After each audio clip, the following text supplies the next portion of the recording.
Hello everyone, welcome to Anika education hub. So जैसा कि हमने अपनी रिवीजन सीरीज स्टार्ट की है करंट अफेयर फॉर यूपीएससी। आज हम पूरे 1 वीक के करंट अफेयर का रिवीजन करेंगे। ठीक है, without wasting any time we will start from investment friendliness index. ये जो इंडेक्स है वो 28 स्टेट्स और 8 यूटी के जो इन्वेस्टमेंट अट्रैक्टिवनेस है उसको इवेल्युएट करने के लिए बनाया गया है। इसमें 8 पिलर पर ध्यान दिया गया है, जिसमें इंफ्रास्ट्रक्चर और बिजनेस क्लाइमेट या रिसोर्सेज, गवर्नमेंट की पॉलिसीज किस तरह की है, रेगुलेटरी ईज किस तरह की है, इंस्टीट्यूशनल इन्वायरमेंट किस तरह का है, फाइनेंशियल हेल्थ किस तरह की है, और इन्वायरमेंट पर भी ध्यान दिया गया है। ये हमारे 8 जो है वो पिलर है जो हमें ध्यान रखना है, क्योंकि कोई भी ऑप्शन अगर आ जाता है यूपीएससी के अंतर्गत, which of the following option is under investment friendliness index, so we will eliminate that option. Okay, infrastructure, resources, government policies, regulatory ease, environment कैसा है, हेल्थ किस तरह की है, और इन्वायरमेंट रेजिलेंस किस तरह का है। ठीक है, टॉप परफॉर्मर इसमें गुजरात, महाराष्ट्र, तमिलनाडु और गोवा और उड़ीसा है। ठीक है, नेक्स्ट हमारा बहुत ज़्यादा important and most favourite topic of UPSC, revised index of core industries. इसमें हमें वेटेज के बेस पर ध्यान देना है कि कौन सी जो इंडस्ट्री है उसको सबसे ज़्यादा वेटेज मिला है। एक तो ये पहली बात, तो ये पहले 8 इंडस्ट्रीज होती थी कोर इंडस्ट्रीज, अब ये बढ़कर 9 हो चुकी है। इसमें क्या क्या अपडेट है हम इसके बारे में देखेंगे। ठीक है, तो पहली बात तो ये कि इसमें बेस ईयर को चेंज कर दिया गया है। ठीक है, बेस ईयर 2011 था पहले, अब 2022 हो गया है। इसमें पहले 8 इंडस्ट्रीज होती थी, रिफाइनरी प्रोडक्शन, इलेक्ट्रिसिटी, स्टील, कोयला, crude oil, natural gas, cement and fertilizer. But now it becomes 9। इसमें कौन सी इंडस्ट्रीज और ऐड हुई है, यहाँ पर आयरन, आयरन और एक और इंडस्ट्रीज है जो कि ऐड हुई है। ठीक है, और इसका जो पोजीशन है वो 6th नंबर पर है। ठीक है, सो फिर एक कोर इंडस्ट्री मार्केट को एक्सपेंड किया है। फिर जो को हमने ग्रोस प्रोडक्शन डाटा को यूज़ किया है as compared to net production data. Gross production data को हमने यूज़ किया है, ना कि नेट प्रोडक्शन। ठीक है, कोयले में हम सिर्फ रो कोल को कैलकुलेट करेंगे, ना कि इसमें जो कोल मिडलिंग आती है वोस्ट कोल है, ऐसा नहीं है। सिर्फ हम कोल जो कच्चा कोयला है, रो कोल होता है, उसको ही यूज़ करेंगे ताकि डबल काउंटिंग से बचा जा सके। और ये किसके द्वारा रिलीज किया जाता है? Department of office of economic adviser. ठीक है, डीपीआईआईटी। पहले जो वेट था, अब ये ध्यान रखने देने वाली बात है कि जो पहले जो वेट था कोर इंडस्ट्रीज का industrial index of industrial production के अंतर्गत, वो 40.27% था। लेकिन नाउ अब घटकर 32.88% रह गया है। अगर मान लो कि अगर क्वेश्चन आ जाता है कि पहले जो कोर इंडस्ट्रीज का जो वेटेज था वो कम था, अब बढ़ चुका है क्योंकि इसमें एक और ऐड हो गया है। ऐसा नहीं है, कोर इंडस्ट्री का जो वेटेज है वो कम हुआ है, 40 से 32% आ गया है। ठीक है, यहाँ पर ध्यान देने वाले कौन कौन सी बात थी? बेस ईयर चेंज हुआ है। फिर ग्रोस प्रोडक्शन डाटा की जगह हम नेट प्रोडक्शन डाटा का यूज़ करेंगे। कच्चे कोयले का कैलकुलेट करेंगे, किसके द्वारा रिवाइज होता है? 8 इंडस्ट्रीज की जगह 9 इंडस्ट्रीज हो चुकी है। और रिवाइज जो इंडस्ट्रीज है, पहले इलेक्ट्रिसिटी है, फिर पेट्रोकेमिकल जो रिफाइनरी प्रोडक्शन है, फिर स्टील, क्रूड ऑयल, कोयल, आयरन और cement, natural gas and fertilizer. ठीक है, ये 9 इंडस्ट्रीज है। नेक्स्ट है हमारा विश्वास। ये क्या है? ये एक ये लॉन्च किया गया, ये पोर्टल है ईपीएफओ के द्वारा, जो कि टाइम बाउंड मैनर में जो कोई भी ईपीएफ जो पीएफ से रिलेटेड जो भी डिस्प्यूट्स है, सोशल जो कोड और सोशल सिक्योरिटी से रिलेटेड जो भी डिस्प्यूट्स होते हैं, उसको टाइम बाउंड मैनर में ये रिजोल्व करेगा। सिर्फ इतना ही ध्यान देना है इसमें। ये किसने लॉन्च किया है? ईपीएफओ ने, जो कि मिनिस्ट्री ऑफ लेबर के अंतर्गत आता है। इसका उद्देश्य क्या है? ये डिस्प्यूट रिजोल्यूशन के लिए काम आएगा, जो कि ईपीएफ, प्रोविडेंट फंड और कोड ऑन सोशल सिक्योरिटी से रिलेटेड है। नेक्स्ट जो है समाधान पोर्टल, ये भी मिनिस्ट्री ऑफ लेबर के द्वारा है, जो कि एक सेंट्रलाइज पोर्टल है, सेंट्रलाइज ऑनलाइन इकोनॉमिक इकोसिस्टम है, जो कि industrial disputes, claims, labour related जो भी ग्रीवियंसेस है उसको एड्रेस करेगा। ठीक है, समाधान पोर्टल और विश्वास पोर्टल दोनों मिनिस्ट्री ऑफ लेबर के हैं। ठीक है, फिर हमारा है magnetic trees hypothesis. Magnetic tree hypothesis का क्या हुआ है, मतलब रिसर्चर को एविडेंस मिले हैं कि हमारा जो प्लाज्मा का जो फ्लो है वो, देखो ये हमारा सन होता है, ये हमारा सन है, सन के अंतर्गत भी जो प्लाज्मा का जो फ्लो होता है, जैसे कि हमारा अर्थ पर जो पानी है वो इक्वेटर से पोल की तरफ जाता है ना, तो ऐसे ही जो सन का जो प्लाज्मा है, सन का जो प्लाज्मा है वो भी पोल की तरफ मूव होता है, ऐसा एविडेंस उनको मिला है। ठीक है, सन के अंतर्गत मैग्नेटिक फील्ड लाइन होती है, मैग्नेटिक फील्ड लाइन होती है जो कि इनविजिबल पाथ की तरह काम करती है। ये जो पाथ है, this plasma follow this magnetic field lines, यही ये जो मैग्नेटिक लाइंस है ये प्लाज्मा उसी को ही फॉलो करता रहता है। ठीक है, मतलब जैसे कि हमारी अर्थ में पानी इक्वेटर से पोल की तरफ जाता है, ऐसे ही सन के अंतर्गत जो प्लाज्मा है वो पोल की तरफ शिफ्ट करता है। ये एविडेंस इनको मिले हैं। कंसेप्ट है ये सोलर फिजिक्स के अंतर्गत। इट क्या बताता है, ये मैग्नेटिक स्ट्रक्चर बताता है सन के अपर एटमॉस्फेयर में। उन्होंने बोला कि ये जो सन का अपर एटमॉस्फेयर है वो डीपली कनेक्टेड है विद डीपर लेयर से, जिसे हम ट्री ब्रांचेस विद ट्रंक भी कहते हैं। ठीक है, इसीलिए इसका नाम जो है वो मैग्नेटिक ट्री हाइपोथेसिस के नाम से जाना गया है। नेक्स्ट हमारा है penalty on spice jet for dark pattern.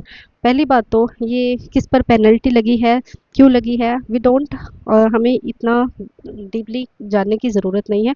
सिर्फ हमारा जो मेन पॉइंट है यहाँ पर डार्क पैटर्न। ये डार्क पैटर्न होता क्या है, ये डार्क पैटर्न एक डिसेप्टिव डिज़ाइन प्रैक्टिसेस होती है जो कि यूज़र की चॉइस को मैनिपुलेट करता है। यानी कि आपने फ़ोन में अपने आप ही आपके फ़ोन में अपने आप ही कुछ ना कुछ चल जाता है, आपको ज़रूरत भी नहीं होती, अपने आप ही ऑटो पे हो जाता है। ठीक है, इस तरीके से जैसे ऑटो पे सिस्टम होता है ना, ऐसे ही ये डार्क पैटर्न होते हैं। जैसे कि आपको आपने सब्सक्रिप्शन लिया है किसी भी अमेज़न का, किसी भी प्लेटफ़ॉर्म का, ओटीटी प्लेटफ़ॉर्म का आपने सब्सक्रिप्शन लिया है। ठीक है, कोई भी ओटीटी प्लेटफ़ॉर्म का सब्सक्रिप्शन लिया है और वो हर महीने अपने आप ही रिन्यू हो जाता है। तो ऐसे ही ये डार्क पैटर्न है, डिसेप्टिव है, हमें नहीं पता लगता और हमारी चॉइस को वो मैनिपुलेट करता है। इसके अंतर्गत subscription tabs, pre selected check boxes, confirm shaming and repricing जैसे पैटर्न इंक्लूड होते हैं। मतलब ये सारे इसके टाइप्स हैं।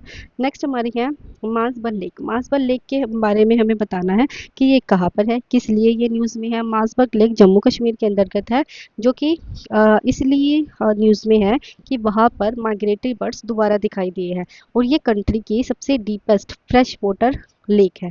ठीक है, लगभग 43 मीटर डीप है, जिसकी लेंथ 3.5 किलोमीटर है, ब्रेथ 1.5 किलोमीटर। यहाँ बस डीपेस्ट है, 43 मीटर है। क्यों है न्यूज़ में, क्योंकि यहाँ पर माइग्रेटरी बर्ड्स दोबारा दिखे हैं, जम्मू कश्मीर के अंतर्गत है। कौन कौन से हैं, बस ये जो चीज़ें थी ये पीआईबी में दी गई थी, बस थोड़ा सा ध्यान रखना कि ये बर्ड्स है। Mallard, white headed duck, Eurasian hoopoe, Eurasian collared dove, lesser pied kingfisher, golden eagle, grey backed shrike and Tickell's thrush. ठीक है, एक हमारा फाकलैंड आइलैंड न्यूज़ में था। ब्रिटिश की ओवरसीज टेरिटरीज है, यूके और अर्जेंटीना ये दोनों यहाँ पर क्लेम करते हैं। अर्जेंटीना, आपको कमेंट सेक्शन में बताना है कि अर्जेंटीना कौन से कॉन्टिनेंट में है। ठीक है, अर्जेंटीना कहाँ पर है और क्या ये मतलब लैंड बाउंड्री, मतलब कोई भी कंट्री से बाउंडेड है या नहीं है। ठीक है, कहाँ पर है, 48 kilometre east of state of Magellan. Next हमारी न्यूज़ थी ये नेशनल अप्रेंटिसशिप प्रमोशन स्कीम। ये सेंट्रल सेक्टर स्कीम है, मतलब नाम से पता लग रहा है स्किल डेवलपमेंट के ऊपर ही रहेगी ये, मिनिस्ट्री ऑफ स्किल डेवलपमेंट के लिए है। ये स्केल अप करेगी on the job training and build highly skilled workforce, ठीक है, ऑन जॉब ट्रेनिंग और स्किल्ड वर्कफोर्स को बिल्ड करेगी। एज लिमिट 14 टू 35 है, लेकिन हजार्डस इंडस्ट्री में ये 18 टू 35 रहेगी। मैंडेटरी है इस्टेब्लिशमेंट के लिए जहाँ पर 30 से ज़्यादा एम्प्लॉयज़ है, ठीक है, जहाँ पर भी 3 से ज़्यादा एम्प्लॉइज़ है वहाँ पर ये मैंडेटरी है कि आपको ऑन जॉब स्किल ट्रेनिंग वगैरह आपको करवानी पड़ेगी, ठीक है। लीगली मैंडेटरी है बिटवीन 2.5 और to 15% of their total works every financial year, कि आपको इतनी टोटल वर्क फोर्स का इतने लोगों को आपको स्किल प्रोवाइड करनी है। ऑप्शनल है फॉर जहाँ पर 4 से लेकर 29 तक एम्प्लॉइज़ है उनके लिए ये ऑप्शनल है। गवर्नमेंट भी इसमें अपना योगदान देगी लगभग 25% ऑफ मंथली स्टीपेंड, या फिर 1500 रुपये पर मंथ देगी। बाकी 75% इंडस्ट्री के द्वारा पे किए जाएंगे। और अगर फ्रेशर्स है तो गवर्नमेंट लगभग 7500 पर अप्रेंटिस जो है वो उसकी कॉस्ट कवर करेगी।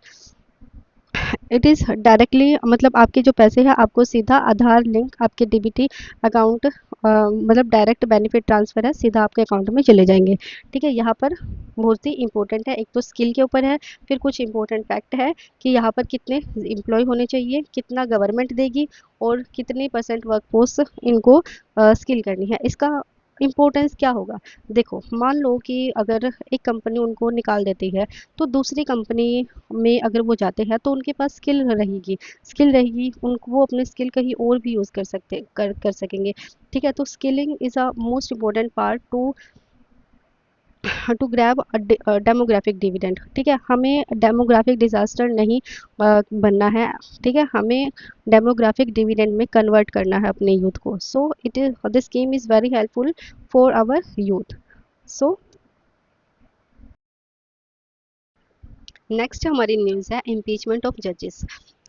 न्यूज़ में रहा था जस्टिस यशवंत शर्मा के ऊपर एलिगेशंस है कि वो करप्ट है, तो उसे पहले रिज़ाइन दे देना चाहिए, और उन्होंने रिज़ाइन दे दिया है, मतलब रिज़ाइन दे दिया है उनको, उनके ऊपर एलिगेशंस लगे और उन्होंने रिज़ाइन दे दिया। तो क्या ये सही है कि जजेस जिस पर इम्पीचमेंट, मतलब इम्पीचमेंट लगने से पहले, अभियोग चलाने से पहले उन्होंने रिज़ाइन दे दिया, और रिज़ाइन लगने के बाद क्या होता है कि उस पर ये इम्पीचमेंट वाली जो प्रोसेस है वो नहीं लगती है। तो क्या ये सही है, मतलब एक जजेस अगर वो करप्ट है और वो उसके ऊपर इम्पीचमेंट प्रोसेस स्टार्ट की जा रही है लेकिन वो पहले ही रिज़ाइन दे रहा है और उसके ऊपर फिर ये जो प्रोसेस है वो नहीं लगती, इज़ इट गुड, मे और may not be, okay. So ये जो है union of India versus Shri Gopal Chandra Mishra वाला केस है 1978 का। उन्होंने बोला है कि resignation under article 217 is a unilateral constitutional act, यानी it require no acceptance by president और एनीवन एल्स, यानी कि जो रेजिग्नेशन है वो यूनिलेटरल डिसीजन है, यानी कि किसी भी जज के द्वारा दिया गया एक यूनिलेटरल डिसीजन है, और ये प्रेसिडेंट या फिर कोई भी और व्यक्ति जो है उसको एक्सेप्ट करने के लिए बाध्य नहीं है, इसमें कोई ज़रूरी नहीं है।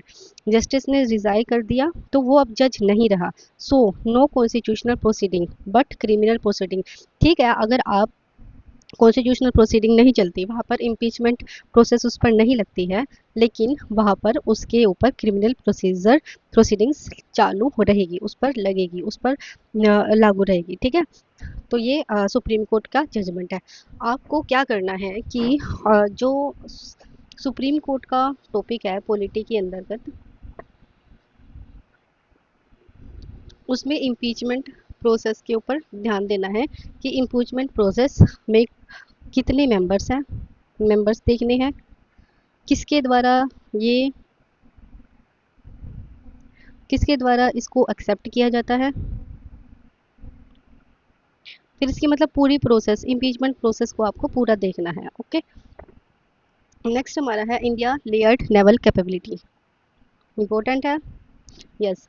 3 इंडिजिनियस नेवल प्लेटफॉर्म्स कमीशन किए गए हैं, साथ ही जिसमें आईएनएस दूनगिरी है, आईएनएस दूनगिरी, आईएनएस संशोधक और आईएनएस अग्री है।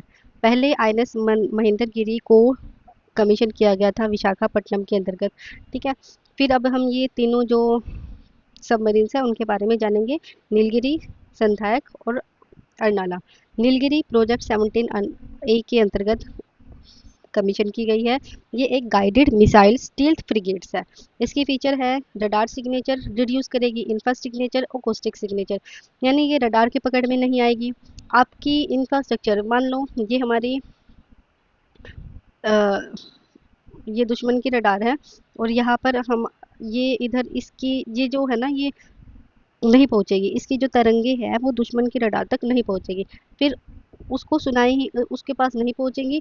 फिर जो ओकोस्टिक है यानी जो साउंड है दूसरे की जो जो दुश्मन की जो मिसाइल है कोई भी जो मतलब सबमरीन वगैरह है वो ये हमारी वाली जो है वो अकोस्टिक सिग्नेचर है, रिड्यूस कर देगी अग्नोस्टिक अकोस्टिक सिग्नेचर, यानी हमारी वाली की जो साउंड है वो वहाँ तक नहीं पहुंचेगी। साउंड नहीं पहुंचेगी तो उन्हें पता नहीं लगेगा, वो डिटेक्ट नहीं पाएंगे।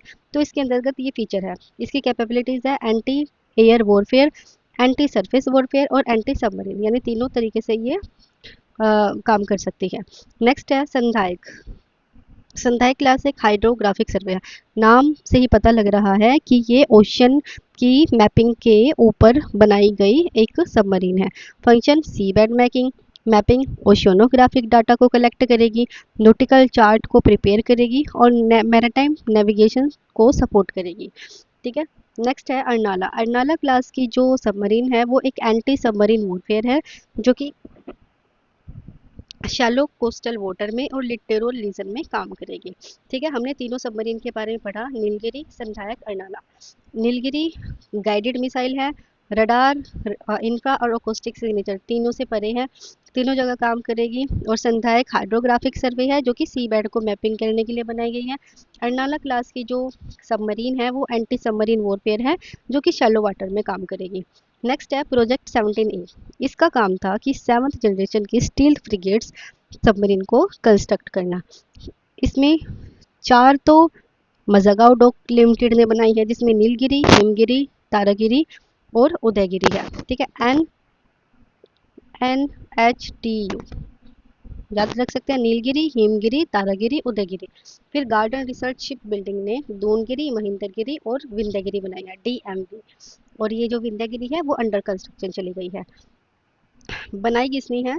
वॉरशिप डिज़ाइन ब्यूरो, ये इंडियन नेवी की डिज़ाइन एजेंसी है जिसने दोनगिरी, संधायक और INS अग्रे को डिज़ाइन किया है।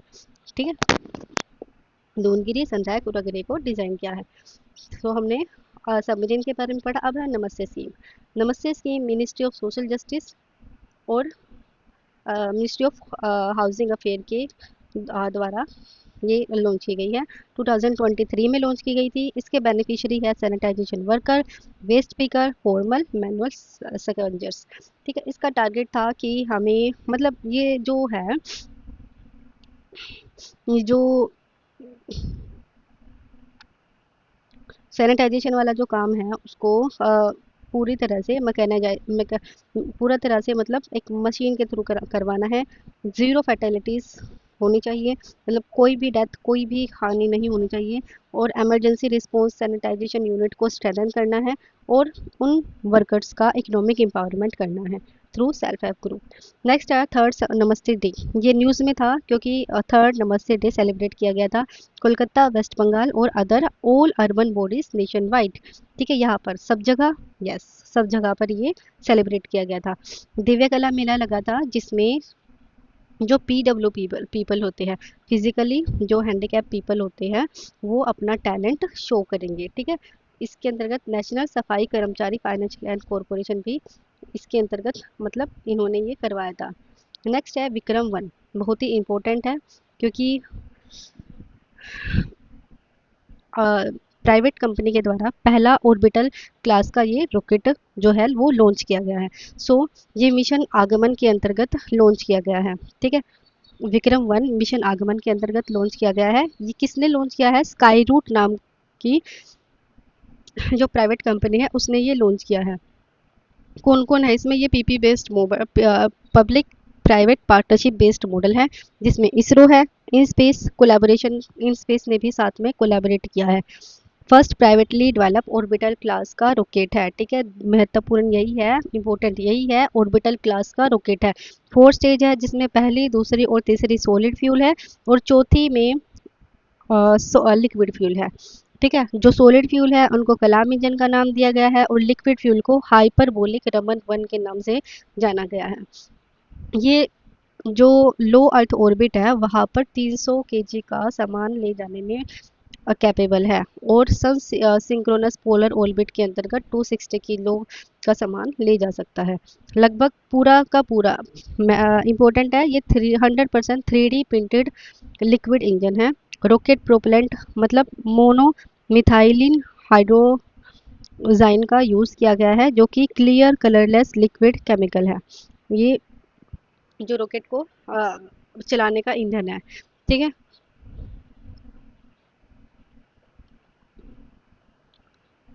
तो ये पूरा का पूरा विक्रम 1 रॉकेट है। आगमन मिशन आगमन के अंतर्गत है। पीपी मॉडल बेस्ड है, स्काईरूट कंपनी के द्वारा बनाया गया है। ऑर्बिटल क्लास का रॉकेट है। 4 स्टेजेस है, 1 2 3 सॉलिड है, 4 है लिक्विड, पहला कलाम, फिर लिक्विड वाला हाइपरबोलिक है। और जो लो अर्थ ऑर्बिट है वहाँ पर 350 की जो केजी को कैपेबल है ले जाने में सामान, and sun synchronous polar orbit के अंतर्गत 260 लेकर जा सकता है। 3D प्रिंटेड है, rocket propellant mono methyl hydrazine. Next है वर्ल्ड का लार्जेस्ट कर्ड प्रोडक्शन प्लांट, कहाँ पर है? कलकत्ता के अंतर्गत है। और ये किससे मतलब क्यों बनाया गया है? ये जो कोऑपरेटिव बेस्ड है, ये सहकार से समृद्धि एंड वाइट रेवोल्यूशन बेस्ड है ये, जो कि डेयरी प्रोडक्ट्स, फार्मर की income, rural storage, infrastructure and processing capacity इनको इन्हेंस करेगा। एक ERCS पोर्टल है जो कि जो कोऑपरेटिव सोसाइटी ऑफिस है उनको कंप्यूटराइज करेगा यानी रजिस्टर कर देगा। ठीक है, पहला कर्ड प्रोडक्शन प्लांट सिंपल ऐसे ही पूछ लिया, कलकत्ता के अंदर करते हैं। कैसे बनाया गया है?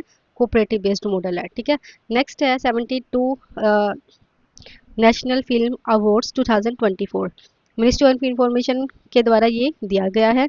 किस लिए दिया गया है? उन फिल्म को रिकॉग्नाइज करना। कौन कौन सी? Feature film, non feature film और writing on cinema.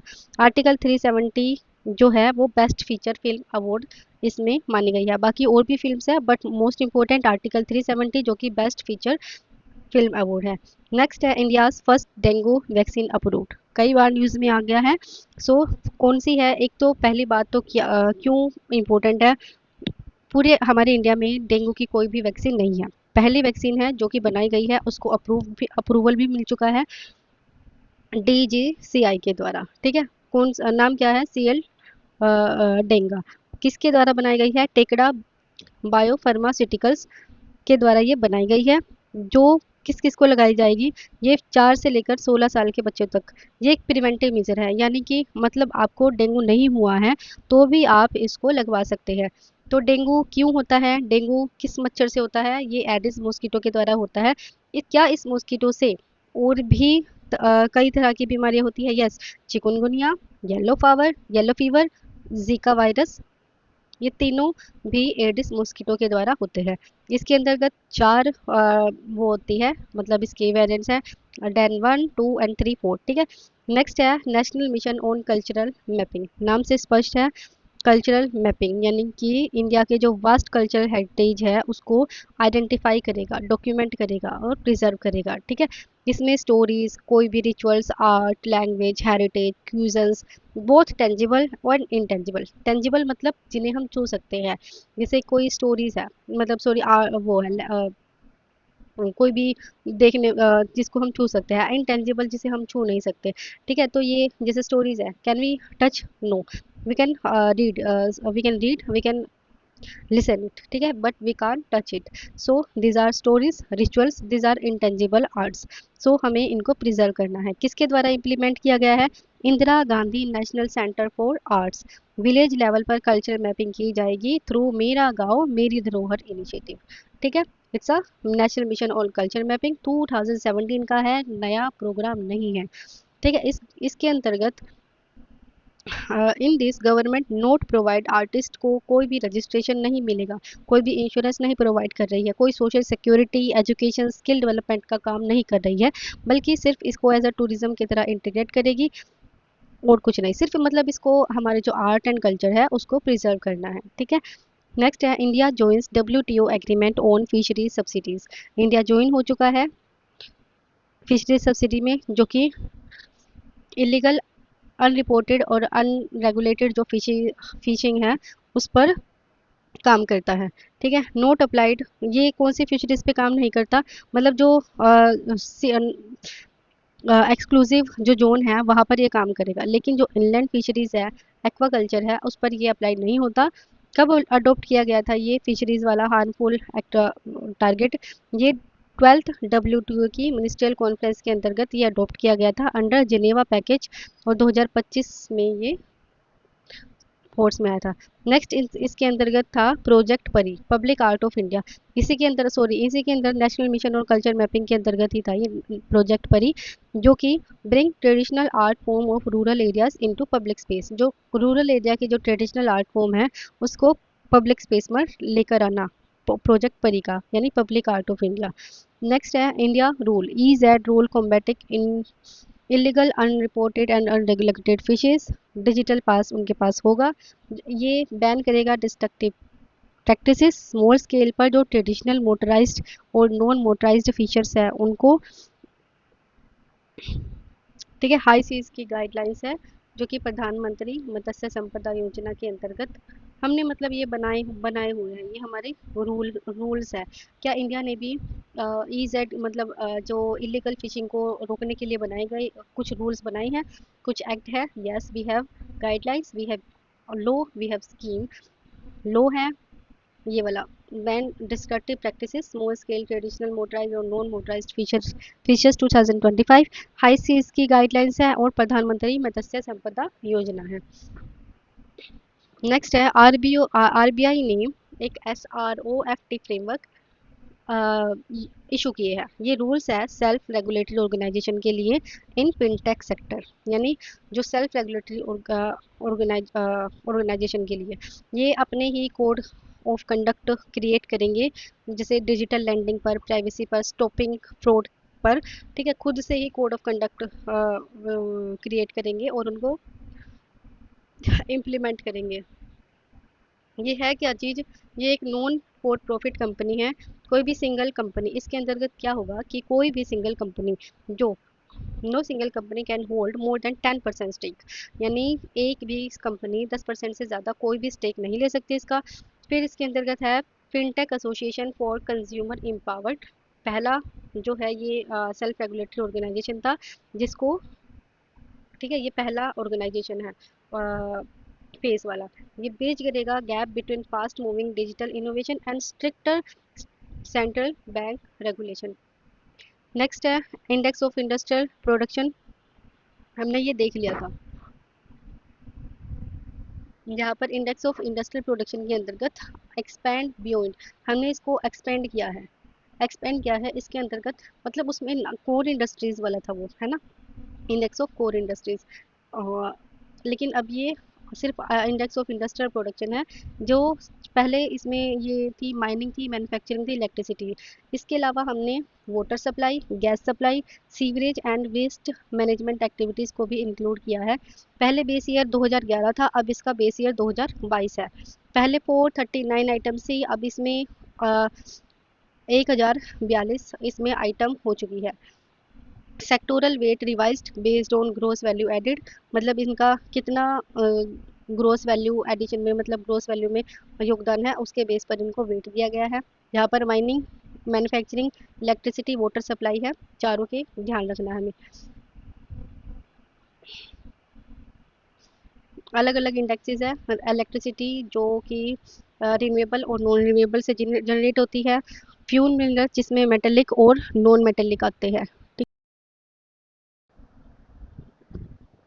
So next है हमारी स्माइल स्कीम। स्माइल स्कीम एक सेंट्रली फंडेड स्कीम है जिसमें दो पार्ट्स है, ट्रांसजेंडर का वेलफेयर करना और जो बैगर लोग हैं उनको रिहैब करना, उनको आइडेंटिफाई करना, रेस्क्यू करना, rehabilitation and re integration with in the society. पहले हम उसको आइडेंटिफाई करेंगे, फिर हम बचाएंगे, फिर हम उनको घर बार देंगे, फिर उनको सोसाइटी के अंतर्गत री इंटीग्रेट करेंगे।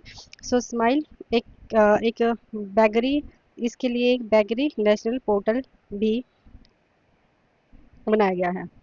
एक नक्श प्रोजेक्ट है। नक्श प्रोजेक्ट क्या है? ये गोवा के अंतर्गत है, बनाया गया है। GIS based urban land parcel mapping exercise है, यानी कि जो अर्बन लैंड है उसको उसको क्या करेगा वो, देखेगा, मैप करेगा, मैपिंग करेगा उसकी। सेंट्रली फंडेड है, डिपार्टमेंट ऑफ लैंड रिसोर्सेज के अंतर्गत आती है। जैसे रूरल लैंड को आइडेंटिफाई करते हैं ना, कि यहाँ पर पार्क है, यहाँ पर स्कूल है, ऐसे ही अर्बन लैंड को आइडेंटिफाई किया जाएगा नेक्स्ट प्रोजेक्ट के अंतर्गत। फिर 22 जुलाई का करंट अफेयर है, मेरी समिति मेरी मेरा पहल इनिशिएटिव। ये एक इंडिपेंडेंटली कंसेप्चुलाइज एंड इनिशिएटिव है, regional institute of cooperative management, जो जिसका हेडक्वार्टर चंडीगढ़ के अंतर्गत है, under national council for cooperative training. ये जो PACS होती है और जो MPCS है, ये PACS जो फार्मर की जो कोऑपरेटिव सोसाइटी होती है उनको बोलते हैं, प्राइमरी एग्रीकल्चर कोऑपरेटिव सोसाइटी उसको बोलते हैं। और इनको मॉडर्नाइज करने के लिए ये इनिशिएटिव है। इसमें क्या पूरे देश के लिए है? नहीं, इसमें सिर्फ हरियाणा, पंजाब, हिमाचल, जम्मू कश्मीर, दिल्ली, चंडीगढ़, लेह लद्दाख, ये वाले रीजन्स इंक्लूड है। ठीक है, नेक्स्ट है Pradhan Mantri Vikas scheme, centrally sector scheme है।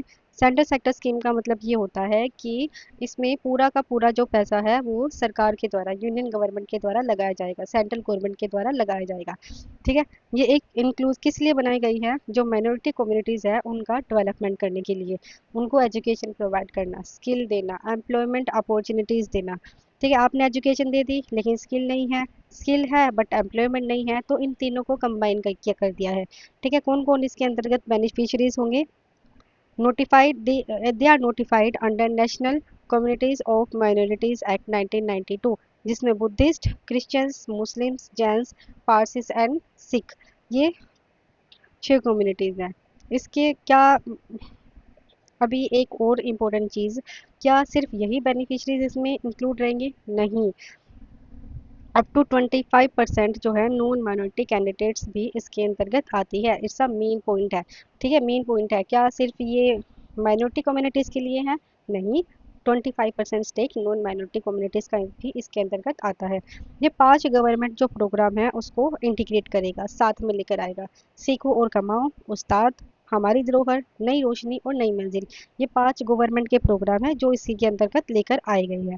नेक्स्ट है एज लिमिट। एज लिमिट जो है, जो स्किल और एजुकेशन के लिए 14 टू 45 है, और वुमेन की लीडरशिप और इंटरप्रीनियरशिप के लिए 18 टू 45 ईयर्स है।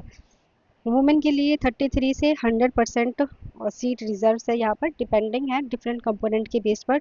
और जो फिजिकली हैंडीकैप वाले जो कम्युनिटीज़ होते हैं उनके लिए 3% है। ठीक है, ये वाला मैंने बता ही दिया कि क्या माइनॉरिटी ही इसके अंतर्गत आती है? नहीं, non minority are also included under this scheme. कौन सी स्कीम है? प्रधानमंत्री विकास स्कीम।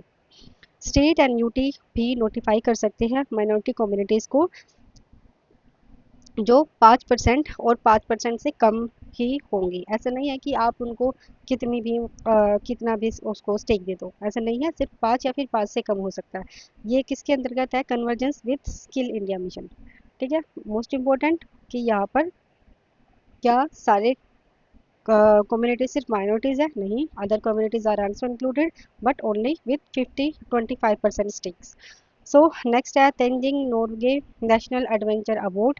ये जो एडवेंचर स्पोर्ट्स है उसमें अचीवमेंट के लिए इसको दिया जाता है। ठीक है, इसमें क्या क्या दिया जाता है? 5 लाख का कैश प्राइज है, ब्रोंज स्टेचू है और एक सर्टिफिकेट इसमें दिया जाएगा।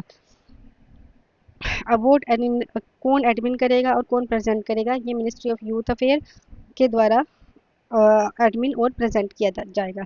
4 कैटेगरी है, land adventure, water adventure, air adventure and life time achievement. Eligible सिर्फ इंडियन सिटीजन हो गए, बाहर का कोई व्यक्ति इसके लिए एलिजिबल नहीं रहेगा। नेक्स्ट है mission golden spice. Mission golden spice किसके लिए है? गोल्डन स्पाइस, ये पहली बात तो ये गोल्डन स्पाइस है। गोल्डन स्पाइस कौन, क्या चीज़ है हमारी? हमारी टर्मरिक है। कौन सी टर्मरिक के लिए ये मिशन है? लकाडोंग टर्मरिक। कहाँ की है ये? मेघालय, मेघालय के अंदर इसको जीआई टैग भी मिला हुआ है। जीआई टैग का मतलब है कि ये वहाँ की रीजन, वही की स्पेसिफिक है, यानी कोई और रीजन इसको नहीं ग्रो करके ये नहीं कह सकता कि हाँ ये वाली लकाडोंग टर्मरिक है और इसको भी जीआई टैग मिला हुआ है, नहीं, ये वही रीजन स्पेसिफिक होती है। ठीक है, ये डेवलप करता है, हम मतलब पूरी वैल्यू चेन को डेवलप करने के लिए ये स्कीम लाई गई है। ये जयंतिया हिल्स के नेटिव है। हाई क्यूमिन करक्यूमिन कंटेंट है इसमें, लगभग 8 से 9%। जो नॉर्मली जो ये जो कंटेंट होता है करक्यूमिन, ये जो कंटेंट होता है करक्यूमिन, ये सिर्फ और नॉर्मल जो हल्दी होती है उसके अंतर्गत सिर्फ 2% ही रहता है मिनिमम, लेकिन इसके अंतर्गत 8 से 9% है। So it's a very valuable turmeric. ये ब्रांड क्रिएट करना है पूरे एक ग्लोबल प्रीमियम ऑर्गेनिक स्पाइस का। ठीक है, तो ये किसके लिए बनाई गई है? मिशन गोल्डन स्पाइस किसके लिए लॉन्च किया गया है? लकाडोंग टर्मरिक के लिए, मेघालय की है, जीआई टैग इसको मिला गया है, हाई कर्क्यूमिन इसके अंतर्गत कंटेंट होता है। नेक्स्ट है ग्रेड स्कीम। ग्रेड स्कीम किसके लिए है? ये national technical textile category scheme के अंतर्गत आती है, जिसमें 12 कैटेगरी है।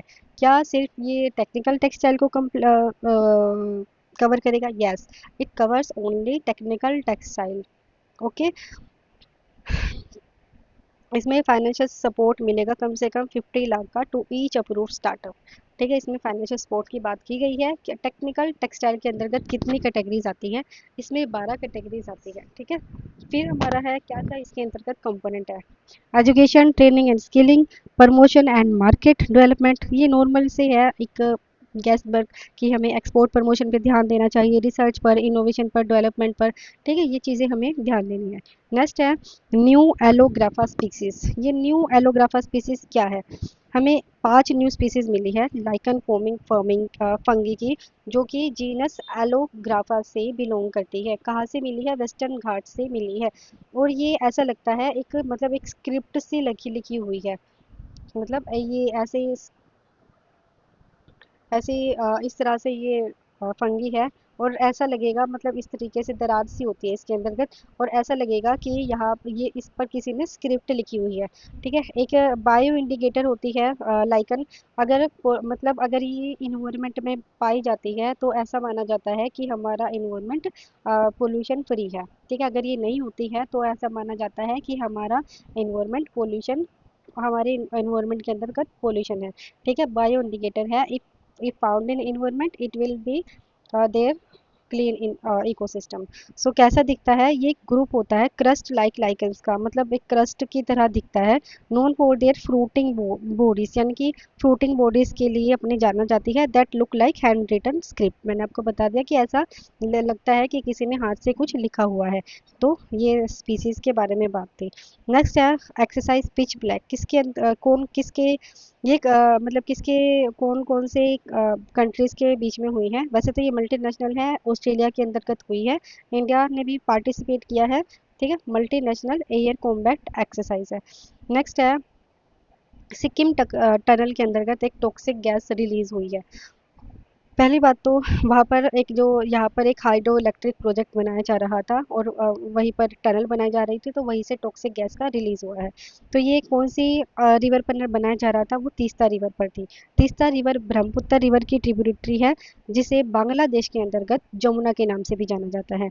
ये कहाँ से निकलती है? चुनथांग ग्लेशियर नियर सिक्किम।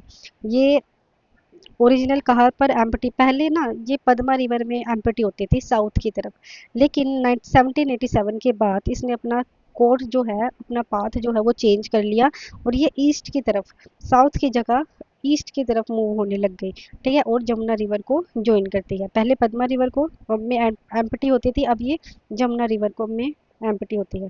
ठीक है, यहाँ पर मैप है, देखो,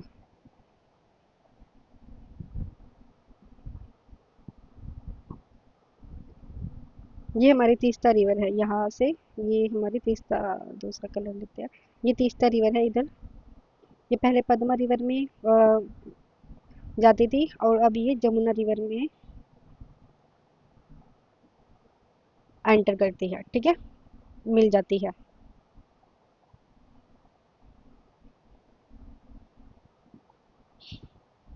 नेक्स्ट है enrolment in under graduate. Data है जो अंडर ग्रेजुएट है,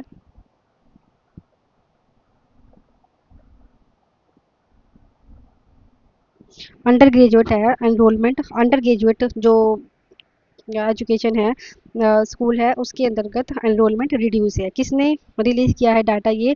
एज ने रिलीज़ किया है 2024 का, जहाँ पर 75% एनरोलमेंट थी, जो कि 0.27 से डिक्लाइन हुई है। ठीक है। नेक्स्ट है भोज खला ऑर्डर। ये मध्य प्रदेश की हाई कोर्ट ने बोला है, ये डिस्प्यूटेड भोजशाला कमल मोला मस्जिद, ये जो मध्य प्रदेश की हाई कोर्ट ने उनको बोला बोला था कि ये जो भोजशाला जो कमाल मोला मुस्क्यू है, वो डेडिकेटेड गोडेस वाग देवी को समर्पित है। ठीक है। और यहाँ पर ठीक है, डेडिकेटेड ये वाघ देवी को समर्पित है। पहले मतलब ना, पहले ये क्या होता था कि मुस्लिम्स आते थे, तो कोई भी जो रिलीजियस प्लेस होता था, कोई भी रिलीजियस मोन्यूमेंट होता था, उसको कन्वर्ट कर देते थे। ये अपनी मस्जिद बना लेते थे, कोई भी स्टेचू बना लेते थे, कुछ और बना देते थे। तो यहाँ पर भी बताया गया है कि यहाँ पर ना ये जो कमल मोला मोस्क्यू है, भोजशाला कमल मोला मोस्क्यू है, वहाँ पर वाघ देवी का मंदिर होता था। ठीक है। तो 2003 में एएसआई ने ऑर्डर दिया कि यहाँ पर हिंदू और मुस्लिम दोनों शेयर वर्शिप कर सकते हैं, लेकिन ऑर्डर इसको ख़त्म कर दिया गया। As places of worship act 1979 1991 जो है, इस पर अप्लाई नहीं होता, क्योंकि ये किसके प्रोटेक्ट कर, इट इज़ प्रोटेक्टेड अंडर जो ancient monument and archaeological site के अंतर्गत प्रोटेक्टेड है। इसमें जो ये वर्शिप एक्ट 1991 है, इसके अंतर्गत क्या था कि 15 अगस्त 1947 से पहले जो भी मोनूमेंट है, इवन वो कोई भी रिलीजियस हो, कोई भी मतलब मुस्लिम हो, हिंदू हो, कोई भी रिलीजियस मोनूमेंट है, कोई भी मोनूमेंट है, किसी भी नोट, और कोई भी ऐसा नहीं था, बाधा नहीं थी कि रिलीजियस ही होना चाहिए। कोई भी मोनूमेंट है, उसकी जो असली चीज़ है, मतलब कुछ भी हो, ताजमहल हो, कोई भी उसको चेंज नहीं किया जाएगा, वो जैसा है ऐसा ही रहेगा। बस उसमें कुछ एक्सेप्शंस थी, जो कि जो इसमें है ancient monuments and archaeological site act 1958 के अंतर्गत आती है। कुछ थी, जैसे राम मंदिर था अयोध्या वाला, वहाँ पर वो ये वाला, और कुछ दो और साइड से शायद वो इसके अंतर्गत आती है। ठीक है। तो ये वाला एक्ट है 15 अगस्त 1947 से पहले जितनी भी हमारे यहाँ पर मोनूमेंट्स है, उनका जो रियल आर्किटेक्चर है, रियल मतलब आर्किटेक्ट है, उसको चेंज नहीं किया जाएगा। ठीक है। तो कुछ इस साइट्स के बारे में बात करेंगे। ये साइट है राजा भोज ऑफ परमार डायनेस्टी से रिलेटेड है। संस्कृत का सेंटर था लर्निंग का, और यहाँ पर दो बंधा पिलर भी मिले हैं इंस्क्रिप्शन वाले। प्राकृत ओट्स भी मिले हैं, जो कि कुर्मा अवतार को डेडिकेटेड है। कुर्मा अवतार कौन था? ये एक लॉर्ड विष्णु का टोटोइस इनकारनेशन था। नेक्स्ट है Bharat forecast system. Ministry of earth science ने इसको रिलीज किया है। इंडिजीनियस है, जो कि high resolution global weather prediction model को बताता है, यानी बहुत ही अच्छे तरीके से, मतलब हाई रेजोल्यूशन है, ये वेदर को प्रिडिक्ट करेगा, यानी अच्छे तरीके से, बहुत बहुत ज़्यादा अच्छी क्वालिटी वाला ये वेदर फोरकास्ट सिस्टम है। किसके द्वारा डेवलप किया गया है? IITM Pune, NCMRWF Noida and IMD. ठीक है। देखो, वर्ल्ड के जो रेजोल्यूशन है वो 9 से 14 किलोमीटर के बीच काम करते हैं, लेकिन हमारा जो है वो और भी कम, हॉरिजॉन्टल रेजोल्यूशन, यानी इतना हाई रेजोल्यूशन है कि 6 किलोमीटर तक का भी ये हमें फोरकास्ट दे देगा। ठीक है। नेक्स्ट है, ये वर्ल्ड का पहला ग्लोबल वेदर प्रिडिक्शन है, जो कि 6 किलोमीटर हॉरिजॉन्टल रेजोल्यूशन पर ऑपरेट होता है। किस लिए बनाया गया है? Crop planning, irrigation, harvesting, reservoir management, flood risk को मैनेजमेंट करने के लिए, एंड डिजास्टर रिस्पॉन्स के लिए। ठीक है।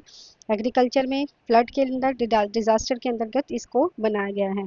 Let's fix our food. Ministry of health and family affair ने इसको लॉन्च किया है। इसमें हम क्या करेंगे? एविडेंस बेस्ड एक्शन लेंगे on school food, environment, food labels, unhealthy food marketing, HFSS taxation. ठीक है। मतलब स्कूल के अंतर्गत जो है वो खाना हेल्दी होना चाहिए, ऐसा नहीं हो कि सिर्फ मतलब अनहेल्दी फूड वहाँ पर कंज्यूम किया जा रहा हो, तो एक एविडेंस बेस्ड एक्शन यहाँ पर लिया जाएगा। टाइटल है priority policy actions to promote healthier habits and food environment for children and adolescents in India. ये नीट एस है, ये एक फ्रेमवर्क है जो कि यूनिसेफ ने डेवलप किया है to monitor and improve nutritional landscape. ठीक है। नेक्स्ट है प्रधानमंत्री यशस्वी स्कीम। किस लिए बनाई गई है ये स्कीम जो है प्रधानमंत्री, इसकी पहले तो full form PM young achievers scholarship award scheme for vibrant India. किस लिए है ये? प्री मैट्रिक से लेकर हाई एजुकेशन की जो एजुकेशन है वह सपोर्ट करेगी, प्लस में रेजिडेंशियल इंफ्रास्ट्रक्चर यानी ये हॉस्टल जैसी सुविधा भी प्रोवाइड करेगी। किसके लिए? सोशली एंड एजुकेशनली जो बैकवर्ड यूथ है उनके लिए, जिसमें ओबीसी, ई ईबीसी और डीएनटी डी नोटिफाइड ट्राइब्स भी इंक्लूड है। अगर आपको इस स्कीम का बेनिफिट लेना है तो आपको एक कंप्यूटर बेस्ड एंट्रेंस एग्जाम भी पास करना होगा। ठीक है। इसके अंतर्गत 5 स्कीम्स आती है। Pre matric scholarship scheme, post matric scholarship scheme, top class education in school scheme, top class education in college scheme, construction of hostel for OBC boys and girls. Pre matric scholarship scheme के अंतर्गत 9th और 10th class के बच्चों को scholarship दी जाएगी अगर वो सिर्फ गवर्नमेंट स्कूल में और फुल टाइम बेस है तो। यहाँ पर 4,000 पर एनम अलाउंस यहाँ पर दिया जाएगा। पोस्ट मैट्रिक स्कॉलरशिप स्कीम के अंतर्गत 5,000 से 20,000 के बीच में आपको एनुअल अलाउंस दिया जाएगा। जो टॉप क्लास एजुकेशन में आप, ये है मेरिटोरियस स्टूडेंट्स के लिए है जिन्होंने कंप्लीट कर ली है 12th क्लास। यहाँ पर बेनिफिट आपको ट्यूशन, हॉस्टल और कुछ इंफ्रास्ट्रक्चर चार्जेस भी आपको कवर होंगे, जहाँ पर 75,000 पर एनम पर student of class 9th 10th। और अगर आपका बच्चा 9th और 10th क्लास में है, मेरिटोरियस स्टूडेंट्स है, तो उसको 75,000 रुपये पर एनम मिलेंगे। लेकिन अगर आपका बच्चा 11वीं से 12वीं क्लास के बीच में है तो 1,25,000 उसको पर एनम मिलेंगे। ठीक है। ये इसलिए स्कीम है। फिर है college top class education in college scheme. यहाँ पर भी आपको tuition, book, stationeries, lining expenses सब कुछ मिलेगा, फाइनेंशियल सपोर्ट मिलेगी। और फिर हॉस्टल भी बनाया जाएगा ओबीसी और गर्ल्स बच्चों के लिए। किसके अंतर्गत ये स्कीम है? यशस्वी स्कीम मिनिस्ट्री और department of social justice and environment के अंतर्गत ये स्कीम है, जो कि इसमें हॉस्टल कंस्ट्रक्शन का कंपोनेंट जो है वो 1998 1999 में ऐड किया गया था। नेक्स्ट है उम्मीद पोर्टल। कल हमने किया था ये, एक बार फटाफट फटाफट रिवाइज करते हैं। उम्मीद पोर्टल मिनिस्ट्री ऑफ माइनॉरिटी का है, जो कि वक्फ प्रॉपर्टी को डिजिटलाइज करने के लिए बनाया गया है। इसमें मोर देन 6.17 लाख प्रॉपर्टी को रजिस्टर किया गया है। East Asia summit, east Asia summit जो है वो आसियान का इनिशिएटिव है, जो कि 2005 में शुरू किया गया था। इसमें 11 आसियान कंट्रीज है और 8 अदर कंट्रीज है। तिमोर लिस्ते 11वां आसियान का मेंबर है। पहले सिर्फ आसियान में 10 कंट्रीज होती थी। क्या इंडिया आसियान का इंडिया आसियान कंट्रीज का मेंबर है? No, India is not the part of ASEAN. ठीक है। ओनली लीडर लेड फोरम है। इंडो पैसिफिक, मतलब इंडो पैसिफिक जो रीजन है उसको रूल बेस्ड, इसको फ्री ओपन बनाने के लिए इसको समिट को किया गया है। पहली बार ये आइडिया मलेशिया के पीएम ने 1991 में इसको दिया था। नेक्स्ट है कुटकी। कुटकी क्या है? एक मेडिसिनल हर्ब है, जो कि हिमाचल प्रदेश और अल्पाइन और सब अल्पाइन रीजन में पाई जाती है। आयुसीएन की स्टेटस में ये इंडेंजर्ड है। साइट्स में अपेंडिक्स 2 में आती है। न्यूज़ में थी। क्यों? क्योंकि यहाँ के जो फार्मर थे इसको अप्रूट पूरी जड़ से उखाड़ लेते थे, जिसकी वजह से इनका जो है ये खतरे, जिसकी वजह से ये खतरे में आ गई थी, इंडेंजर्ड कैटेगरी में आ गई थी। तो गवर्नमेंट ने एक नया अल्टरनेटिव रूट इसको हार्वेस्ट करने के लिए बनाया है, जिसे सरकार उन्होंने फार्मर्स को बोला है कि आप सिर्फ प्लांट के साइड साइड से इसको कट कर लीजिए, हार्वेस्ट कीजिए, जिसे प्लांट साइड को क्या बोल देंगे हम? स्टोलेंस बोलते हैं। ठीक है। तो इससे इसको अप्रूट भी नहीं होगी और ये इंगेजेंट भी नहीं होगी। ठीक है। नेक्स्ट है ईस्ट एशिया समिट के आप एक बार ये मेंबर्स हैं। 10 आसियान मेंबर्स थे और 6 अदर थे, टोटल 19 मेंबर हैं। South Korea, Japan, Vietnam, Laos, Cambodia, Philippines. यहाँ पे Thailand, Malaysia, Singapore, Indonesia, Russia, China, India और यूएस है। New Zealand, Brunei. ठीक है। फिर है नाटो। नाटो के अंतर्गत क्यों न्यूज़ में था कि वहाँ पर यूएस ने बोला है कि सभी मेंबर्स को अपनी जीडीपी का 2% डिफेंस में खर्च करना चाहिए। ठीक है। ये एक पॉलिटिकल और मिलिट्री अलायंस है जो कि वर्ल्ड वॉर 2 के बाद बना गया था, जिसमें 12 कंट्रीज थी। यहाँ पर ये 12 कंट्रीज है जिसमें Belgium, Canada, Denmark, France, Italy, Luxembourg, Netherland, Norway, पुर्तगाल, यूके, यूएस और आयरलैंड थे। आर्टिकल 5 है जो कि कलेक्टिव प्रिंसिपल के बारे में बात करता है, कलेक्टिव डिफेंस के बारे में बात करता है। अगर कोई भी देश इन नाटो कंट्रीज पर किसी भी एक कंट्री पर अटैक करती है तो सारी कंट्रीज उसके खिलाफ होगी, उसका साथ देंगी, यानी उसको कलेक्टिव डिफेंस सपोर्ट करेंगी। 2026 तक इसमें 32 मेंबर्स है। क्या ईयू के जो मेंबर्स है जो कि नाटो का पार्ट नहीं है, वो है ऑस्ट्रिया, साइप्रस, आयरलैंड एंड माल्टा। एक कंसेप्ट है नाटो प्लस 5 कंट्रीज का, जिसमें ऑस्ट्रेलिया, न्यूजीलैंड, जापान, इसराइल और साउथ कोरिया भी आते हैं, जिसमें यूएस ने बोला था कि इंडिया भी पार्ट बन सकता है, तो इंडिया ने अपने आप को इस नाटो से दूर रखा क्योंकि we follow non alignment policy. एक इसके अंतर्गत एक और है वर्साई पैक्ट जो कि रशिया के द्वारा बनाया गया था। ये भी एक कलेक्टिव डिफेंस ट्रीटी थी, 1955 में बनाई गई थी रशिया और 7 अदर स्टेट्स के द्वारा, कि वो यूएस के नाटो को काउंटर कर सके।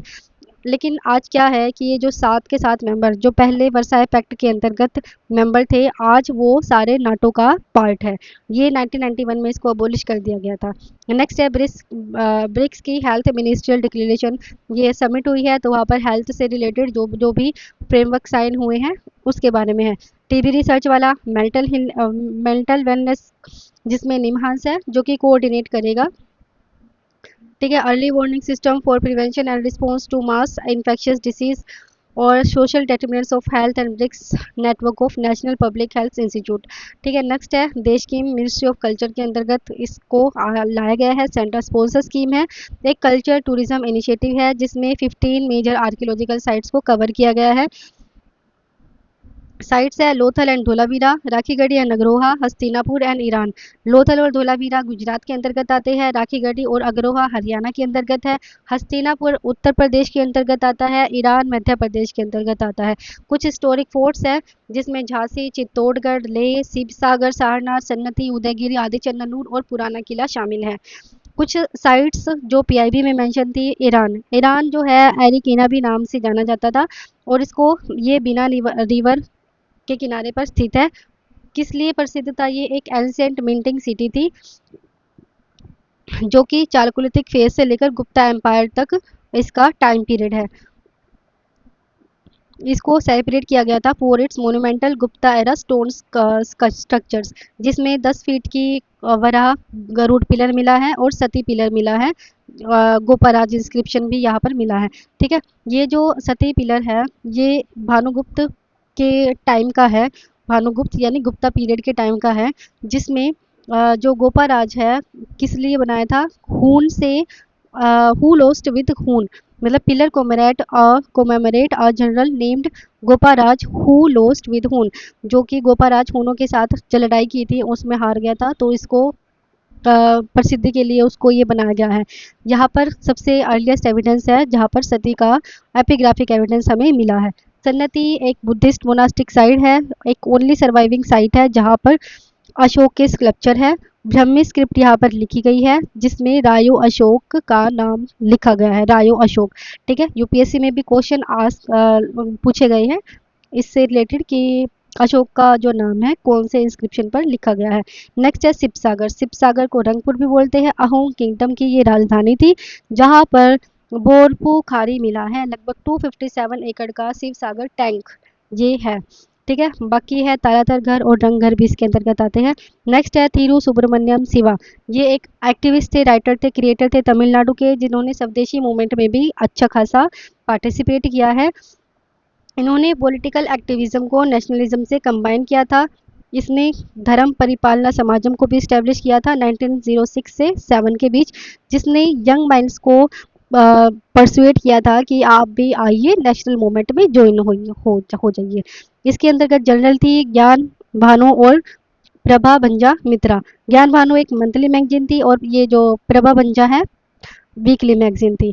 ये तनी तमलयाकम के प्रोपोनेंट है, मतलब प्योर तमिल जो मूवमेंट है उसके भी प्रोपोनेंट रहे हैं। इनको वीर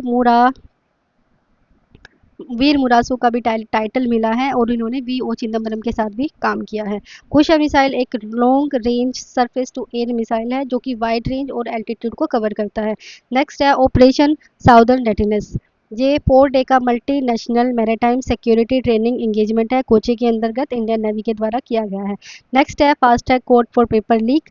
पीएम के द्वारा अनाउंस किया गया है कि we home fast track court for to deal with paper leak. ठीक है। नेक्स्ट है ये कुछ एक्ट भी है हमारे पास एक, जो कि prevention of unfair means in public examination, उनको उसको रोकता है, जिसमें transparency credibility in public examination system इसमें बताया गया है।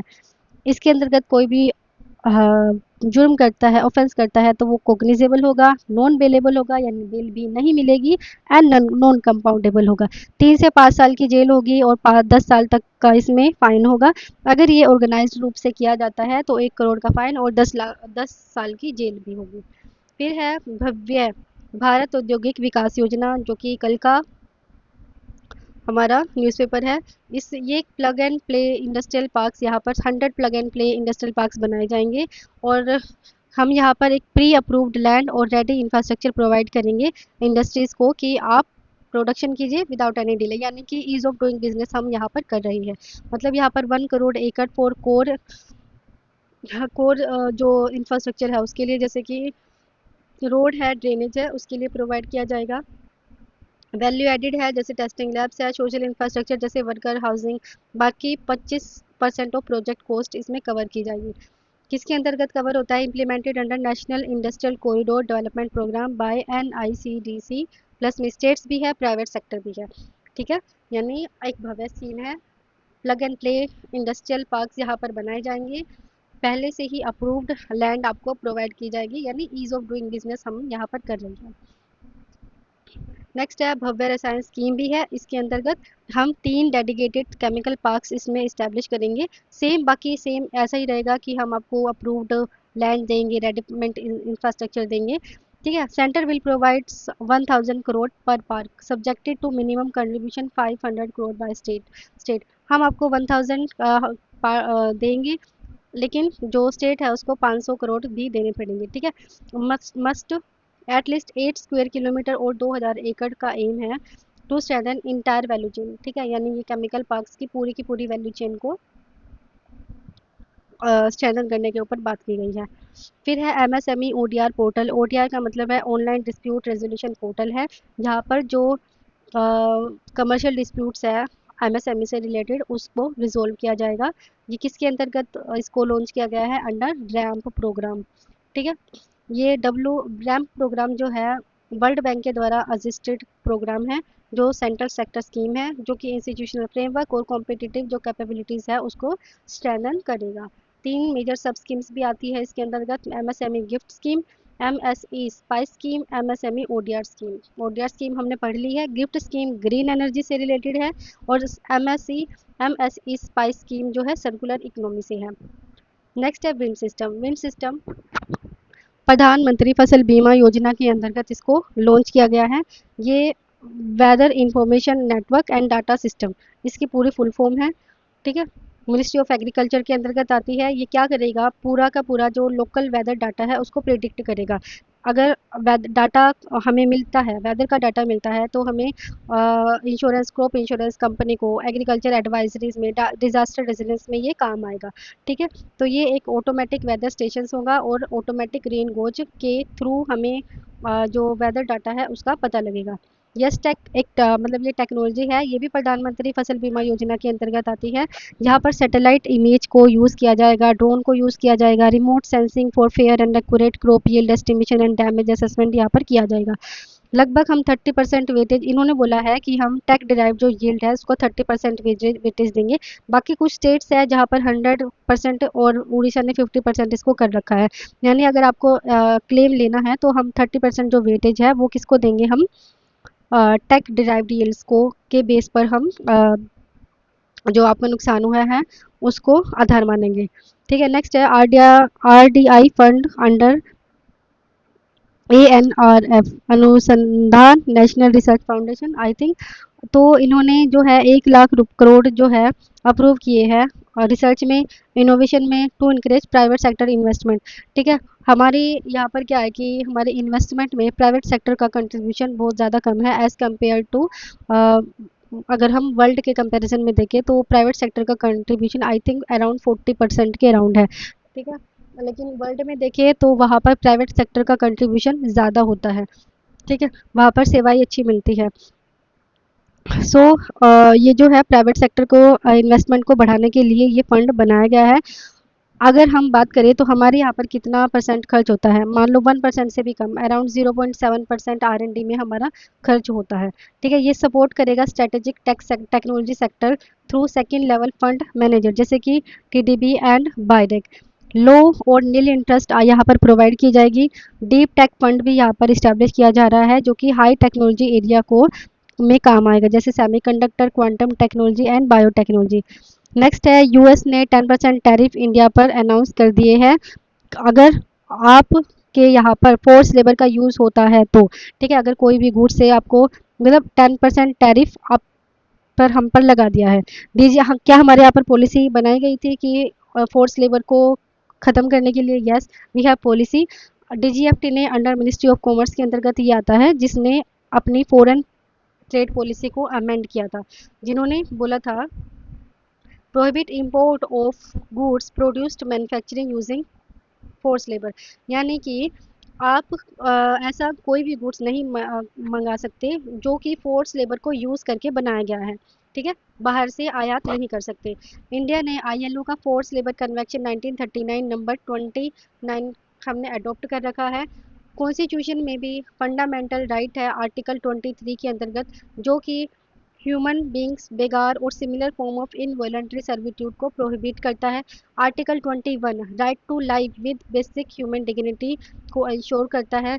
इसके अलावा सुप्रीम कोर्ट का एक जजमेंट है, उन्होंने बताया था कि अगर कोई भी किसी भी व्यक्ति को paying fees less than the prescribed minimum as we will consider it force labour under article 23। ठीक है। तो इसलिए ये न्यूज़ में है फोर्स लेबर। सो नेक्स्ट है CCI Zomato platforms fee delivery levy no abuse of dominance. CCI ने बोला है जो जोमेटो है वो प्लेटफॉर्म फ़ी लगाता है, डिलीवरी चार्जेस लगाता है, तो ये डोमिनेंस फॉर्म नहीं है अब्यूज़ की, they are not the abuse of dominance. ठीक है। तो CCI के बारे में जानेंगे। ये एक स्टेचुरी बॉडी है यानी कि कानून द्वारा पारित एक बॉडी है। कौन सा कानून है? Companies act 2002। कौन सी कब बनाई गई थी? 2009 में ये बनाई गई थी। किसको रिप्लेस करके? MRTP एक्ट 1969 को ये रिप्लेस करके बनाई गई थी राघवन कमेटी की रिक्वेस्ट पर। इसमें एक चेयरपर्सन होता है, 6 मेंबर होते हैं जो कि सेंट्रल गवर्नमेंट के द्वारा अपॉइंट किए जाते हैं। क्वासी जुडिशियल ये बॉडी रहेगी। इसमें जो क्वालिफिकेशन है उसमें person of ability, standing, integrity और क्वालिफाइड एज जज ये होने चाहिए। बाकी स्पेशल नॉलेज और प्रोफेशनल एक्सपीरियंस भी होने चाहिए कम से कम 15 साल का in international trade, economics, business, commerce, law, finance, industry and accounts में। किस लिए बनाई गई है? कंज्यूमर इंटरेस्ट को प्रोटेक्ट करने के लिए, फ्रीडम ऑफ ट्रेड को इंश्योर करने के लिए और जो एडवर्स कंपटीशन प्रैक्टिसेस है उसको एलिमिनेट करने के लिए। So we have completed around one week current affair. So अगर आपको ये सीरीज़ पसंद आए सो प्लीज़ सब्सक्राइब करना, लाइक करना एंड शेयर भी ज़रूर करना। Thank you. Have a nice day.